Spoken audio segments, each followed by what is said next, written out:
Hey everyone, in this fish tank here we have a crayfish living in that cave. I just put a bunch of fish flakes in so the fish could eat.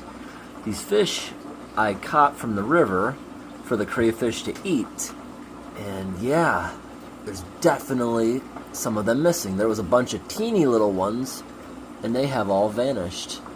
I also just noticed over here that's a piece of one of the fish, all chewed up. Yep, that crayfish has been fishing as intended. That's really cool that he's eating these fish when he's hungry and I'm not here to feed him. That's why they were put in there. And up top, in other news, I'm looking at all the fins on these fish. It was especially affecting the smaller goldfish. They had a good amount of ick on them. But now it just seems like scars. It seems like the ick is going away.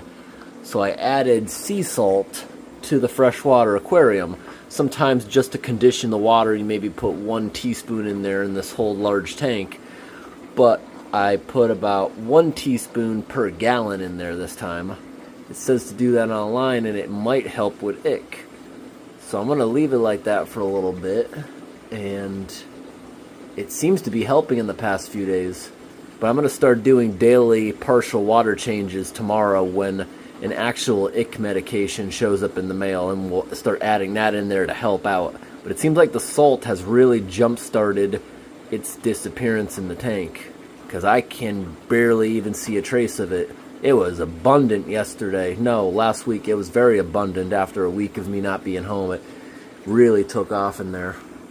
But it seems to be working good. That Plecostomus has been being territorial. If these sucker fish go in there with him, he chases them out. But he's just guarding his little cave. That's his area now, I guess. And everyone else is seeming to do a lot better now.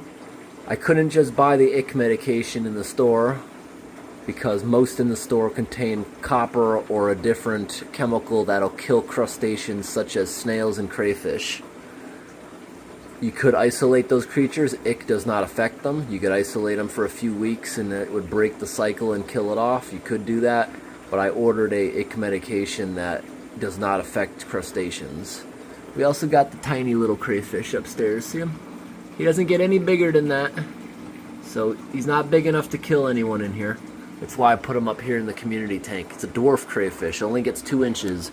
But this guy down here is more like 6 inches and he has the capability of getting as big as a small lobster, so that's why he's alone and he can eat those fish if he wants.